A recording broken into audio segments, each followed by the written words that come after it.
beginning with his tour of duty at historically black Jackson State, where he revitalized a moribund program. Deion Sanders has put his fingerprints all over college football.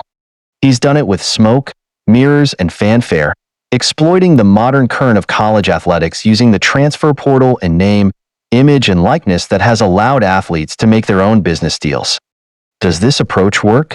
Will Sanders work? What legacy will Sanders leave in Boulder, Colorado? On September 7th, Colorado was routed by Nebraska 28-10. Critics immediately predicted doom, said that the wheels were falling off and that Sanders was a showman and little else. Local media took shots, referring to quarterback Shedeur Sanders' 30-carat diamond watch, his Maybach, and nil deals. The Nebraska game was framed as a referendum on Sanders' way of running his program, which leans heavily on transfers. With the loss to Nebraska, Colorado had lost 7 of its last 8 games under Sanders and been outscored 265-181 by its opponents. But a week later, with a masterful performance by Shedeur Sanders and wide receiver/defensive back Travis Hunter, the narrative has once again shifted, as it will continue to do throughout the season. Sanders threw 4 touchdowns, Hunter caught 2, and also played a great game on defense where he intercepted 1 pass. Colorado went on the road and outclassed Colorado State 28-9. This was Colorado's first signature win of the season, and the game was a far cry from its dramatic double overtime win at Folsom Field in 2023. This was a beatdown that re-established Shedeur Sanders as a top NFL prospect. The game also established Hunter as a frontrunner for the Heisman Trophy as a dynamic two-way player. What we've been trying to figure out, more so than with any other college coach, is what is Deion Sanders? Is he a great coach? What even makes a great coach? Strictly wins and losses? Impact on players' lives? Impact on the college community? Big-time college football has not been kind or welcoming to African American coaches. Even as these programs thrive on young black bodies, black coaches have not been given equal access. Getting those jobs and keeping those jobs has been an uphill battle, so Sanders carries the banner for opportunity in his own way. Colorado has already won as many games under Sanders, 5, as it did in 2021 and 2022 combined. For now, Sanders, well known as Coach Prime, is building a week-to-week, game-by-game reputation. Not yet a legacy, but more than a flash in the pan. The narrative will change once again when Colorado begins its Big 12 schedule by hosting Baylor at Folsom Field. And the narrative will change the week after that, and the week after that, and the week after that, until Colorado either earns a bowl bid or does not.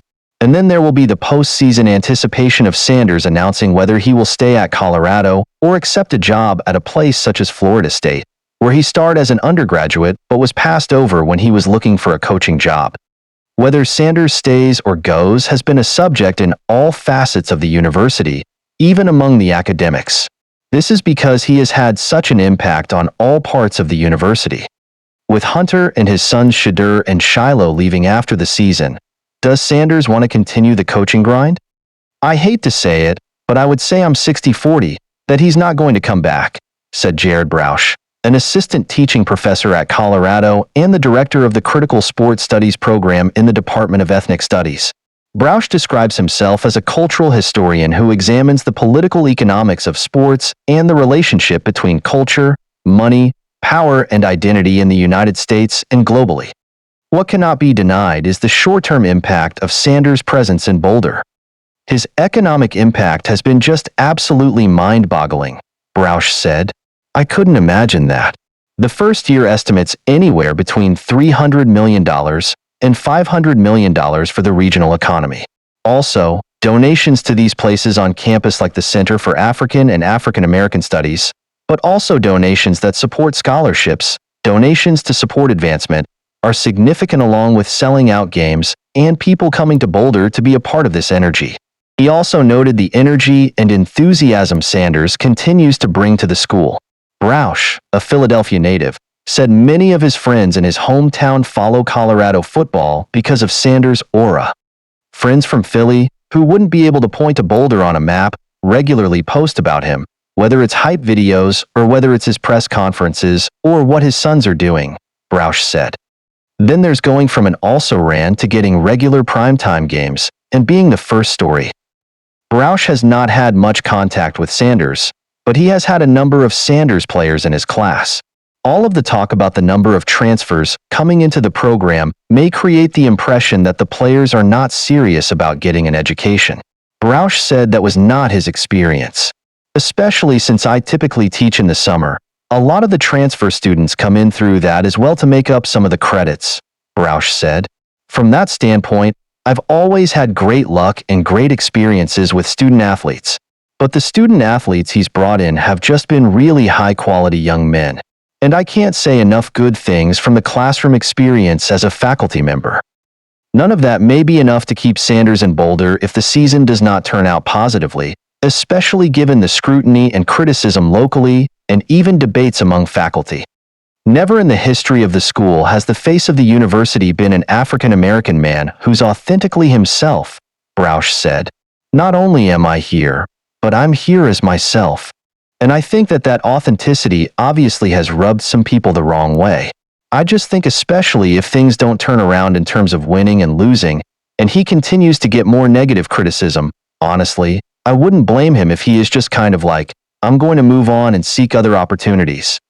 I guess I'm leaning towards him not returning because as a coach, all he has really known is being connected with his sons and being so close to Travis as well. And I can imagine if we end up again 4-8 or don't make a bowl game, you start getting grumbling. Which again raises a question of what legacy will Sanders leave, whether he leaves at the end of the season or 5 seasons. How will he be remembered? He is great with, or rather for, the media, but is he brilliant as a coach? That will be reflected in the team's record and postseason performance. Reaching the college football playoff would be a major coup. Simply reaching a bowl game would be a major accomplishment. The playoffs are expanding to 12 teams this season. If Colorado receives an at-large bid, Sanders' legacy is set. Colorado's last bowl game was a 55-23 loss to Texas in the 2020 Alamo Bowl. While Colorado's performance against Nebraska gave the impression that Colorado was not close, the Buffalo's rebound performance against Colorado State provided hope, and that's precisely what Sanders has done in his 2 seasons at Colorado. He has provided hope. My feeling is the university needs him more than he needs the university, Roush said. But there are still corners, including the press, who might convince him that he's better off in another place. Colorado football under Sanders continues to be a compelling roller coaster ride with steep highs and breathtaking lows. But this season the stakes are a little higher. Coach Prime is not only coaching for wins-losses, but he's also coaching for his legacy.